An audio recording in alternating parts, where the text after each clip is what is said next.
السلام عليكم. اللهم صل وسلم وبارك على سيدنا محمد. النهارده معانا فرشقة عروسة جديدة، فرشقة عروسة نيفيا. اتمنى ان شاء الله ان هي تعجبكم. النهارده الشقة الذوق مختلف تماما. قد ايه العروسة مختارة الموبيليا بتاعتها رقيقة وجميلة، وكمان باباها هو اللي عاملها لها زي ما انا قلت لكم في عنوان الفيديو. ربنا يبارك لها يا رب ويسعدها ويهنيها يا رب، اللهم امين. لو اول مرة تشوفوا قناتي، انا دعاء بفرش شقق عرايس. اتمنى تشتركوا في القناة وتفعلوا زر الجرس للكل عشان يوصل لكم كل جديد في شغلي باذن الله. زي ما انتم شايفين كده في الريسبشن، الصالون والسفرة ما شاء الله اللهم بارك. زي ما انتم شايفين السجادة بتاع الصالون كان فيها شغل شوية. طبعا الصالون قد ايه كان هادي وبسيط كده زي ما انتم شايفينه معايا. اللون الكافيه والظهر الصالون، الكرسي بتاع الصالون من ورا نفس الكوشن بتاع الصالون. كان عامل لها 2 كنبة و4 كراسي ما شاء الله، بحيث لو هي عندها عدد كبير من الناس يعني يبقى عندها كراسي زيادة ما شاء الله. ربنا يبارك لها يا رب. الستاير برضو بتاعة الغرفة ما شاء الله كانت رقيقة وجميلة. حطت لها كده على الترابيزة شيالة الكحك والبونبونيرة وطفاية كريستال. هنا كانت المكتبة بتاع الشاشة، كانت عاملة ورا الشاشة تجليدة كده بديل الرخام، ومن الجناب تجليدة خشب ما شاء الله. ربنا يبارك لعروستنا يا رب. بجد ذوق العروسة قد ايه رقيق وجميل جدا. تعالوا مع بعض بقى نشوف السفرة ما شاء الله مكونة من 8 كراسي. كانت عاملة الكراسي اللون الأخضر اللي هو الزيتي دوت ما شاء الله، كان لون مميز وجميل جدا. والنيش كانت عاملة قطعتين نيش، والبوفيه اللي في النص دوت غالبا دلوقتي أغلب العرايس بقت بتعمل كده دلوقتي، دي الموضة اللي نازلة الفترة ديت. القطعة الأولى من النيش حطيت لها فيها كده في الرف الأولاني فوق.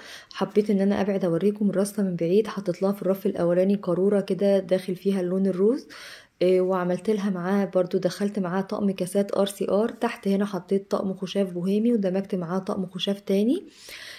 هنا برضو حطيت جزء من الشاي والجاتو. تحت بقى في الرفين الأخر دول حطيت جزء من الطقم الصيني ما شاء الله اللهم بارك. بجد ذوقها في اختيار حاجتها قد ايه كانت الحاجة رقيقة وشيك جدا. ربنا يبارك لعروستنا يا رب. هنا حطيت لها الطقم الاكروبال ما شاء الله، برضو كانت رسمته هادية ورقيقة جدا. تحسوا بجد ذوقها في اختيار حاجتها، تحسوا ان الحاجة سيمبل وبسيطة قوي. هنا حطيت لها بقية الطقم الصيني، حطيت لها الحلة الكبيرة بتاع الصيني وبقية الاطباق بتاعتها. حطيت شنطة المعالق. وهنا بقى في الضلفة التانية حطيت لها الطقم الاكوا بايركس ما شاء الله، كان لونه برضو كشمير. تحسوا ان الالوانات متناسقة جدا مع بعضها، هي ذوقها اصلا ميال للحاجات البسيطة والرقيقة قوي. دي بقى الضلفة التانية كده من النيش ما شاء الله. ربنا يبارك لعروستنا يا رب. كنت بحاول ان انا ابعد اصور لكم برضو الضلفة زي التانية على بعضها، بس للأسف الضلفة كانت بتقفل مني.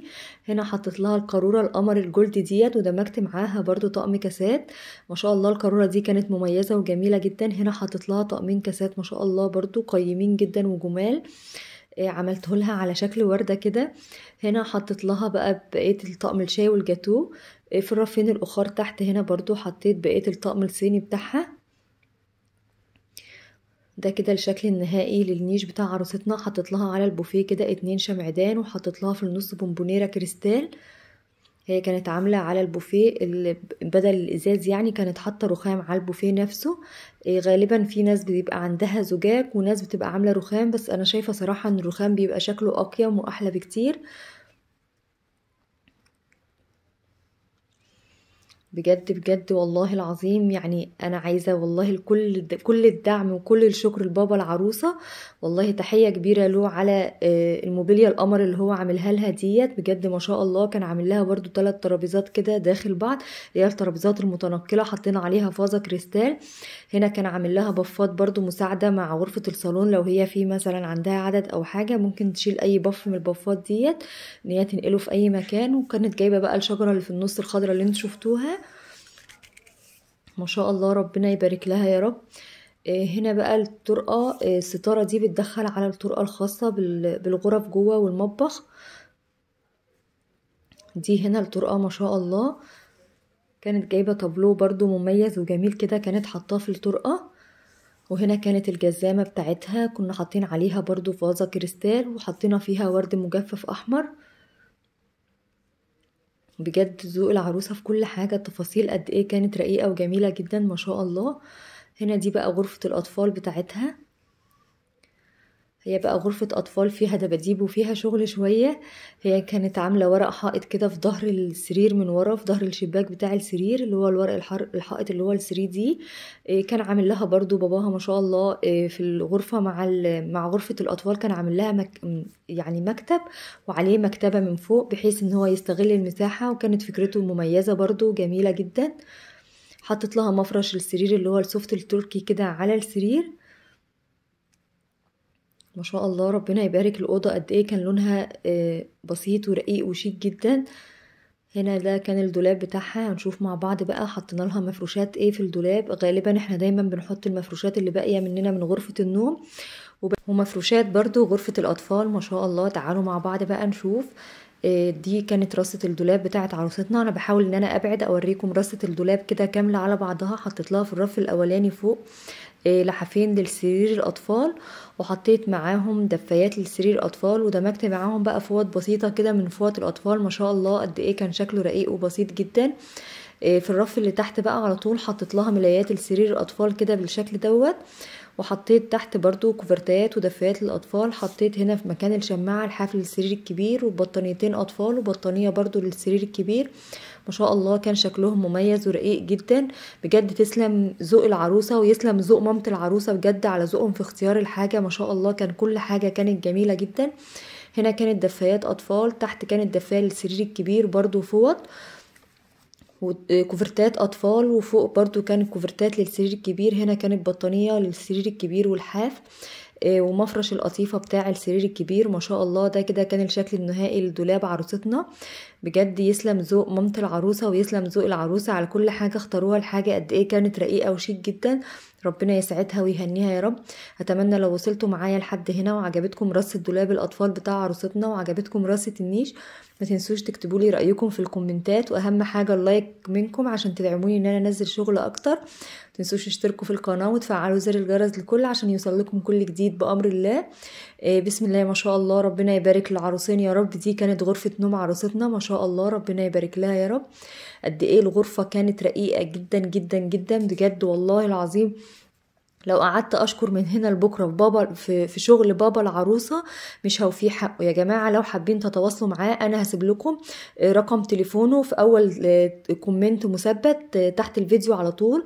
ما شاء الله الغرفه قد ايه كانت رقيقه وجميله. كانت عامله لسجاد كشمير ساده كده، كان عامل لها كده كرسي هزاز برضو في الغرفه برضو ما شاء الله من الوانات الغرفه. الستاير برضو بتاع الغرفه كانت رقيقه وجميله جدا. ما شاء الله ربنا يبارك لعروستنا يا رب. بحاول بجد اجيب لكم كل تفصيله في الغرفه. رصت لها التسريحه كده بالشكل دوت. هي كانت جايبه منظم كده للاكسسوارات، حطينا لها فيه الاكسسوارات، ووزعت لها بقى البرفانات بتاعتها، وكان بالت ميك اب كده على التسريحه. حطيت كل اجزاء البرفانات الخاصه ببعضها، جايبه كل برفان معاه اللوشن بتاعه ومعاه السبراي بتاعه. كان عامل لها برضو تقسيمات وحدات تقسيم كده في قلب الدرج. ما شاء الله كانت جميله برضو جدا. دي الشاشه بتاع الغرفه بجد والله يا جماعه. حتى انا احاول ان انا ابعد ان انا اوريكم الدولاب بصراحه. حتى تقسيمه الدولاب من جوه كانت رائعه، بس للاسف ما عرفتش ان انا اصور كل حاجه جوه في التقسيمه، لان العروسه ما كانتش حابه ان اللبس يتصور، فاحنا صورنا ضلفه المفروشات بس. المقابل ليها على طول كانت نفس التقسيمه. حطيت لها كده في الرف الاولاني فوق فوط، وحطيت هنا اطقم ملايات للسرير الكبير. هنا برضو حطيت اطقم ملايات ومعاها دفايات للسرير الكبير. هنا حطيت بطانية للسرير الكبير وكوفرتا برضو للسرير الكبير. ما شاء الله كل حاجتها كانت رقيقة وجميلة جدا. ربنا يسعدها ويهنيها يا رب. ده كده كان شكل الدولاب بجد يا جماعة. الخشب والماتيريا بتاعته كانت عالية جدا. انا بحاول حتى اوريكم الدولاب من الجنب. ما شاء الله ربنا يبارك لها يا رب. بجد تسلم ايد بابا العروسة على كل حاجة هو عملها في الشقة هنا في الموبيليا. ما شاء الله ربنا يبارك له بجد والله. لو حابين تتواصلوا معاه انا هسيب لكم رقمه في اول تعليق مثبت تحت الفيديو على طول. فرشت لها المفرش السوفت التركي كده على السرير، وعملنا لها اجواء رومانسية بسيطة كده على السرير. تعالوا مع بعض بقى نشوف مطبخ عروستنا. ما شاء الله اللهم بارك يا رب. بجد ربنا يبارك لها على كل حاجة هي اختارتها في شقتها. ذوقها في اختيار كل حاجة كان مميز وجميل. كان في اضاءات كده بروفايل ليد في قلب المطبخ. حاولت ان انا اوريكم المطبخ كده بالاضاءة الهادية البسيطة اللي فيه ديت. وهنقيد مع بعض النور بقى دلوقتي ونشوف تفاصيل كل حاجة في المطبخ معانا. ما شاء الله مطبخ عروستنا كان مميز وشيك جدا برضو. كانت حاطه الغساله كده الاوتوماتيك من دخلة الباب على طول، اللي هي فول اوتوماتيك نوعها سامسونج. الديب فريزر بتاعها كان نوعه بيكو، والفرن برضو كان مايكروويف كان نوعه شارب. والتلاجة كان نوعها ال جي. خصصت لها الرخامة الجزء دوت خاص بالكوفي كورنر، حطت لها طقم للمشروبات، وحطت لها مكنة القهوة. هنا ده كان البوتاجاز بتاعها كان نوع الفريش المعدل. على الرخامة الجزء التاني حطت لها الحاجات الخاصة اطقم التوزيع وطقم توابل خاص بالبوتاجاز اللي هي هتستخدمه على طول على البوتاجاز في الاكل وكده. ده كان نيش خاص بالمطبخ، حطينا لها فيه بقى بقيه الازاز اللي باقي مننا من النيش بره. حطت لها كاسات للتقديم، وحطت لها كوبايات برضو عصير. حطت لها الطقم اللي هو الشكل البسكوته، الطقم الخشاب دوت. حطت لها اطقم كاسات قريبه من ايديها برضو، بحيث لو عندها ضيوف او حاجه تكون سهل الاستخدام. زي ما انا قلت لكم نوع الديب فريزر بتاعها كان بيكو. حطيت لها فوق الفريزر على طول كده الاجهزه الكهربائيه، حطيت العجان، خلاط، الهاند بلندر. هتقولوا لي يا دعاء عالي عليها، بس والله كانت اكبر ضلفه عاليه معايا. لو لاحظتوا معايا فوق في ضلف كتير برضو حطينا فيها برضو حاجات كتير، بس انا حاولت ان انا اصورها بس معرفتش صراحه ان انا اطول ان انا اوريكم الرص اللي فوق. هنا حطيت لها بقيه الاجهزه. هنا الضلفة دي كانت خاصة بعلب التلاجة، وحطينا برضو رف للخزين. هنا حطيت لها كل الحاجات الخاصة بالكيكة والكوب كيك، القوارب كلها كده بالشكل دوت. هنا برضو الضلفة دي كانت خاصة بخزين ومشروبات خاصة بالعروسة. هنا حطيت الضلفة دي برضو فيها زجاج، حطيت لها طقم الشوربة، حالة الشوربة البورسلين، وحطيت معاها شوبات. تحت حطيت طقم استكانات قهوة، وحطيت معاه برضو كوبايات عصير. ما شاء الله ربنا يبارك لعروستنا يا رب. هنا في المطبقية حطيت لها الطقم البورسلين اللي هو الطقم العشاء البورسلين، وحطيت بقى شوبات عصير، وحطيت كوبايات شاي، كوبايات مية. ما شاء الله ربنا يبارك لعروستنا يا رب. هنا بقى في الضلفة دي برضو حطيت كوبايات باقية عندها كلها، رصيتها لها كده في الجزء دوت. ما شاء الله مامتها كانت مكترة في الازاز جدا والله، يعني كانت جايبه لها كل حاجة جميلة بجد والله. ربنا يديها الصحة ويخليها لها يا رب. انا اتفاجئت بصراحة بالبرطمان الازاز دوت، واتفاجئت بحاجات كتير كانت محطوطة وانا ما شفتهاش. هنا حطت لها القوارب البورسلين بقى كلها، حطت لها البولات الصيني ديت. الدولاب برضو فوق زي ما انا بشاور لكم فيها برضو حاجات كتير ليها خاصة، بس انا معرفتش اصورها. هنا كانت الغسالة بتاع الاطباق كان نوعها بيكو.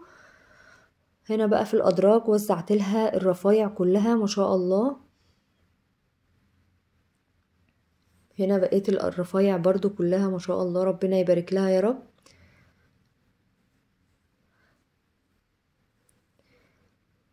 لو عايزين تعرفوا برضو العروسة عاملة المطبخ فين، مفيش مشكلة، ممكن تتواصلوا معايا برضو واديكوا الرقم اللي عامل المطبخ. هو برضو مش حد غريب عنها، هو عمها.